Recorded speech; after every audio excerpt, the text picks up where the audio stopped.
আমার রসুল পাকের পিউরিটি, আমার দয়াল নবীর শ্রেষ্ঠত্ব, আমার রসুল পাকের কামালত, আমার রসুল পাকের জামালত, আমার রসুল পাকের রিফাত, আমার রসুল পাকের রিফাত, আমার রসুল পাকের আজমত, আমার রসুল পাকের সনাআত, আমার রসুল পাকের শানাআত, আমার রসুল পাকের হামদাত, আমার রসুল পাকের যত ধরনের রিফাত আছে সব কিছু তো আমার রসুল পাকের জন্য। আমার রসুল পাক বলবেন, আমার রসুল্লাহ বলবেন, আল্লাহ আমার উম্মতের কবরে, আমার উম্মতের কবরে কোনো আত্মীয় স্বজন থাকবে না, মুনকার নাকির দেখে ভয় পাবে, আল্লাহ তারা বুঝবে না, আল্লাহ মুনকার নাকির দেখে কি না কি বইলালা আল্লাহ। সেই জন্য উম্মত যখন কবরে যাবে, উম্মত কবরে যখন প্রশ্ন সওয়াল জবাব যখন হবে, তখন উম্মতের পাশে আমি রসুল দাঁড়িয়ে থাকবো। সুবহানাল্লাহ। আমার রসুল ছাড়া, আমার রসুল ছাড়া কোন নবী রসুল আপন উম্মতের কবরে যান? সবাই বলেন না, আপন উম্মতের কবরে যান। দেখেন আমার রসুল পাকের উম্মতের, আমার রসুল পাক বলছেন, আমার রসুল পাক বলছেন, আল্লাহ আমার উম্মত কবরে যাবে, কবরে যখন যাবে আল্লাহ তাকে প্রশ্ন করার পরে সওয়াল জবাব করা হবে, সওয়াল জবাব করার পরে নিমকাল আরুজ বলা হবে, কাউকে জান্নাতি কাউকে জাহান্নামী। কিন্তু আল্লাহ আমার আরেকটা জিনিস মজা লাগে, আরেকটা জিনিস আমার খুব তৃষ্ণা তৃষ্ণা লাগে। বলছে বন্ধু আপনি কি চান? বলছে আল্লাহ আপনি তো বলছেন ওয়ালা সাউফা ইউতিকা রাব্বুকা ফাতারদা, আল্লাহ আমি যা সাতা দিবেন। আল্লাহ আরেকটা জিনিস চাই, বলছে কি চান বন্ধু? বলছে আল্লাহ যে ব্যক্তি কবরে থাকে শুধু আমি রসুল্লাহকে চিনবে, কিয়ামত পর্যন্ত তার কবরের সাথে আমি রসুল পাকের রওজার একটা যোগাযোগ হয়ে যাবে।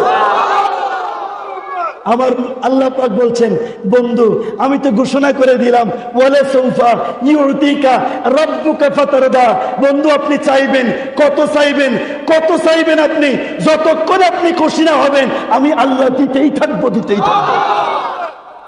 মোহতারাম হাজিরিন, আমার রসুল পাক বলেন আল্লাহ আমার উম্মতেরা বয়স পাইব 60, আমার উম্মতেরা বয়স পাইব 50, বয়স পাইব 80-70, কিন্তু ওই অন্যান্য নবীর উম্মতেরা 300 বছর 400 বছর 600 বছর হায়াত পাবে। তাদের ইবাদতের সংখ্যা বেশি, আল্লাহ তাদের শরীরে ধৈর্য বেশি, তাদের শরীরে শক্তি বেশি, তাদের শরীরে মুজাহাদার তাকত বেশি। আমার উম্মতের এইটা নাই, আমার উম্মতের নামাজ হবে দুর্বল, উম্মতের নামাজের মধ্যে ভুল হবে। আল্লাহ আমার উম্মতের নামাজ কি হবে? বলছে বন্ধু আপনি কি চান? বলছেন আল্লাহ আমার উম্মতের নামাজ কবুল কেমনে হইব? বলছে বন্ধু আপনার উম্মতের ইতিপূর্বে কোন নবীকে আমি আল্লাহর ইবাদতে শামিল করি নাই, কিন্তু ইয়া রাসূলুল্লাহ আপনার খাতিরে আপনার উম্মতের জন্য আমি আল্লাহর ইবাদত নামাজের মধ্যে আপনি রাসূলুল্লাহকে শামিল করে দিলাম। যখন তারা নামাজ পড়বে নামাজের মধ্যে ভুল হবে, ভুল হয় না? ভুল হয় না? আল্লাহ রাসূল বলেছেন লা সালাতান ইল্লা বিহুজুরিল কালব, হুজুরি কালব ছাড়া নামাজ হবে না। লা সালাতান ইল্লা বিহুজুরিল কালব, হুজুরি কালব ছাড়া নামাজ হয় না। নামাজ মানে হুজুরি কালব মানে কি? এক মন এক দেনে আল্লাহর স্মরণ, অন্য কোনো স্মরণ আসতে নামাজ ভেঙে যাবে। এই জন্য বলেছেন লা সালাতা ইল্লা বিহুজুরিল কালব, হুজুরি কালব ছাড়া নামাজ হবে না। কিন্তু আমার রাসূল বলছেন আল্লাহ আমার উম্মতে কে আছে হুজুরি কালবে নামাজ পড়বে? আল্লাহ এমন উম্মত তো হবে না। আল্লাহ আমার উম্মতের নামাজে ভুল হবে, আমার উম্মতের নামাজে খাতা হবে। আল্লাহ আমার উম্মতের নামাজে ভুল হবে, আমার উম্মতের নামাজ কেমনে কবুল হবে? আমার আল্লাহ বলেন বন্ধু আপনার উম্মতেরা, আপনার উম্মতেরা নামাজে যখন ভুল হবে, ভুল ভ্রান্তি হওয়ার পরেও যখন নামাজ শেষ করার সময় নামাজের মাঝখানে গিয়া নামাজের শেষ দিকে যাইয়া যখন আপনি রাসূলুল্লাহকে সালাম দিবে আসসালামু আলাইকা আইয়ুহান নবিয়্যু, আপনি নবীর সালামের খাতিরে আপনার উম্মতের ভুল নামাজ আমি কবুল করি। আমার রাসূলের পাক নামাজ, আমাদের নামাজ কবুল হওয়া কার যোগ্যতা? সবাই বলেন না কার যোগ্যতা? সবাই বলেন কার যোগ্যতা? আমি যদি নবীকে না চিনি কিছু আসবে যাবে? আমি নবীকে না চিনলে কিছু হবে? মোহতারাম হাজিরিন, আমার সময় মোটামুটি শেষ। আমার রাসূল পাক, আমার রাসূল পাক উম্মতের জন্য আর কি আনলেন? আমার দয়াল নবী যখন মেরাজে গেলেন, আমার রাসূল পাক ওই মেরাজ থেকে আসার পথে আমার রাসূল পাককে আমার আল্লাহ 50 ওয়াক্ত নামাজ দিলেন। কয় ওয়াক্ত? সবাই বলেন কয় ওয়াক্ত? ওই দিন এই নীলফামারী থেকে মাহফিল করে আসার সময় আমার কম্পার্টমেন্টে একজন মাওলানা উঠছেন, অনেক খ্যাতি সম্পন্ন মাওলানা। আমারে টেস্ট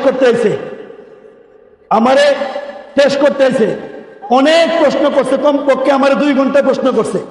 আমি চুপ করে শুধু উত্তরই দিছি। এক লাস্ট আমাদের হুজুর কেবলার আমাদের একটা কিতাব আছে, খাজা আব্দুর রহমান চৌরবি রহমতুল্লাহ আলাইহি, আছে না? কিতাবটার নাম কি? মজমুয়ে। আমি এটা বলি নাই, আমি বলছি আল মুহাইয়িরুল কুলুব, আল মুহাইয়িরুল উকুল। এই নামে কোন কিতাব শুনছেননি? হুজুর আল মুহাইয়িরুল উকুল, এটা কি? এটা তো বুঝি না। যেরকম না সুবহানাল্লাহ। আরে আমি বলছি ভাই আমার কথা শুনেন, গাউসে পাকের নাম শুনছেননি? বলছে শুনছি। আরে ভাই গাউসে, আমরা হলাম গাউসে পাকের গোলাম। আরে গাউসে পাকের দরবারের কুকুর অন্য ওলি আল্লাহর দরবারের ভাত খায়া ফেলেছে বেটা। কি বলছ বেটা? আমরা গাউসে পাকের দরবারের গোলাম, তুমি কি বলবা? আমি তোমার একটা প্রশ্ন করি, তুমি তো 2 ঘন্টা প্রশ্ন করছো। বলো নামাজকে কেন নামাজ বলে? নামাজকে সালাতকে কেন সালাত বলা হয়েছে? নামাজের মধ্যে রুকু আছে না? সেজদা আছে না? নামাজের নাম রুকু রাখে নাই, নামাজের নাম সেজদা রাখে নাই, নামাজের নাম কোরআন তেলাওয়াত রাখে নাই, নামাজের নাম ফাতিহা রাখে নাই, ঠিক কিনা? নামাজের নাম সালাত কেন রাখলেন? সালাতের এক অর্থ হলো রাসূলুল্লাহ দুরূদ। এই সালাতকে যখন রাসূল পাকের দুরূদের সাথে যখন তাকাল্লুক হবে, তখন আল্লাহ পাকের রহমতের দরিয়ায়, আল্লাহ পাকের প্রেমের দরিয়ায় জোশ উঠে যায়। যখন উম্মতে মুহাম্মদী নামাজ পড়তে যারা, আল্লাহ পাক রহমানুর রহিম হইয়া তার সব গুনাহ মাফ করতে থাকেন। এইটা আমার রাসূল পাকের কারণে 5 ওয়াক্ত হলো কেন? মেরাজের রাতে ওই বুখারী শরীফের মধ্যে বাবুল ইসরা ওয়াল মিরাজ, বাবুল ইসরা ওয়াল মিরাজ, সহিহুল বুখারী, আল্লামা ইসমাইল বুখারী আলাইহির রহমা উনি হাদিস নকল করতেছেন, নামাজ 5 ওয়াক্ত হইল কেন? 45 কমলো, আরেকবার গেলে আরো 5 কমতো না? সবাই বলেন না কমতো না? কমে নাই। এই 5-এর মধ্যে থামলো কেন? ওই কারণ, ওই আমি যে বলছিলাম রাসূল পাক আল্লাহর দিকে কয়টা সেজদা দিছিল?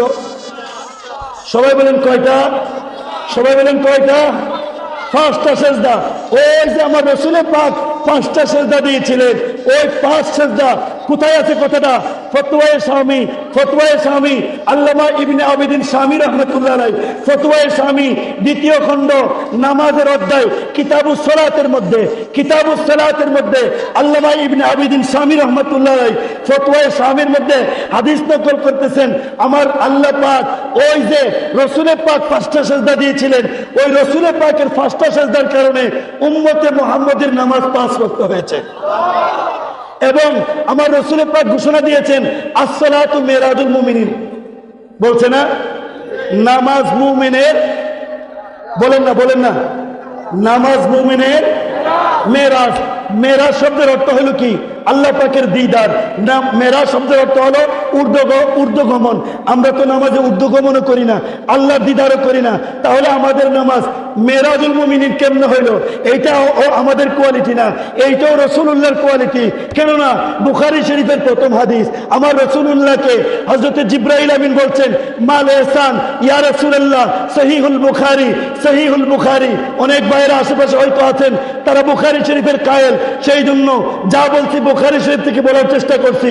আমার রাসূল পাককে প্রশ্ন করছেন ইয়া রাসূলুল্লাহ মাল ইহসান, ও ইয়া রাসূলুল্লাহ ইহসান কাকে বলে? আমার রাসূল বলছেন আনতা আবুদাল্লাহ কাআন্নাকা তারা ফাইন লাম তাকুন তারা ফাইন্নাহু ইয়ারাকা। তুমি আল্লাহর ইবাদত করবা, আল্লাহর নামাজ পড়বা, আল্লাহকে দেখে দেখে নামাজ পড়বা। যে ব্যক্তি নামাজে আল্লাহরে দেখে, ওই ব্যক্তির নামাজ হলো কি? ওই ব্যক্তির নামাজ মেরাজ। তাহলে আমরা তো দেখি না, আমাদের নামাজ কি মেরাজ হবে না? হবে। এইটাও নবীর ওসিলায়। কার ওসিলায়? ওই যে আমার রাসূল পাক এই যে 5টা সেজদা দিয়েছিলেন, এই 5টা সেজদা দেওয়ার সময় আল্লাহ পাকের দরবারে বলছেন আল্লাহ, ও আমার আল্লাহ, আমি দেখে দেখে সেজদা দিলাম। আল্লাহ আপনার উম্মত, আমার উম্মতেরা আপনাকে তো দেখতে পারবে না, এমন অনেক মানুষ আছে দেখার মতো চোখের পাওয়ার নাই। আল্লাহ আমার উম্মতেরাও তো মেরাজ চাবে, তখন আমার উম্মতের জন্য কি হবে? বলছে বন্ধু আপনি দেখেন নাই, ওই আপনার উম্মতের পক্ষ থেকে আপনি তো দেখেছেন, আপনার খাতিরে আপনার উম্মতের সকলের নামাজকে আমি মেরাজ বানায় দেব। মোহতারাম হাজরিন, নামাজ কারে দিয়ে নামাজ পাইলা মোল্লা চিনলা, মোল্লা কারে দিয়ে সেরা মোল্লা হইলা, সিন্নি খেলা মোল্লা চিনলা না। মাওলানা কারে দিয়ে ইমামতি করো, যদি 50 ওয়াক্ত নামাজ থাকতো হুশ হইতো থাকতো না। মুসা নবী আমার রসুলের পাককে মেরাজে বলে, বন্ধু আপনি তো যাইতেছেন 50 ওয়াক্তের বদলি 5 ওয়াক্ত আমার উম্মতের জন্য হাইরা গেছেন। আমার রসুলের পাক বলছেন, কি বলেন, আমি তো হারার নবী না। বলছে কেন 50 ওয়াক্ত আমার উম্মত, আপনার উম্মত হলে 5 ওয়াক্ত। বলছে আমি গুড়া শক্ত করে আসছি। বলছে কি শক্ত করে আসছেন? আমার আল্লাহ পাক ঘোষণা দিয়েছে আপনার উম্মতেরা দৈনিক 50 ওয়াক্ত নামাজ পড়া যেই পরিমাণ সওয়াব পেয়েছে আমার উম্মতেরা 5 ওয়াক্ত করে সেই পরিমাণ সওয়াব পাবে। বলছে শুধু সেই না, আমি এই কথা বলে শেষ করছি, ইয়া রাসূল আমার মুসা নবী শুনেন, এইটা না, ওই যে আপনার উম্মতের একজন বান্দা আছে 450 বছর ইবাদত করছেন, 450 বছর এক মন এক দিনে আল্লাহ পাকের ইবাদত করেছেন। একটা পাথরের ভিতরে ঢুকা 450 বছর ভিতরে, 400 বছরের ভিতরে পাথর থেকে বের হন নাই, খানো নাই, ঘুমানো নাই, নামাজ শুধু একমাত্র আল্লাহর দেন। আল্লাহ পাকেরিয়া 450 বছর পর্যন্ত শুধু ইবাদতই করেছেন।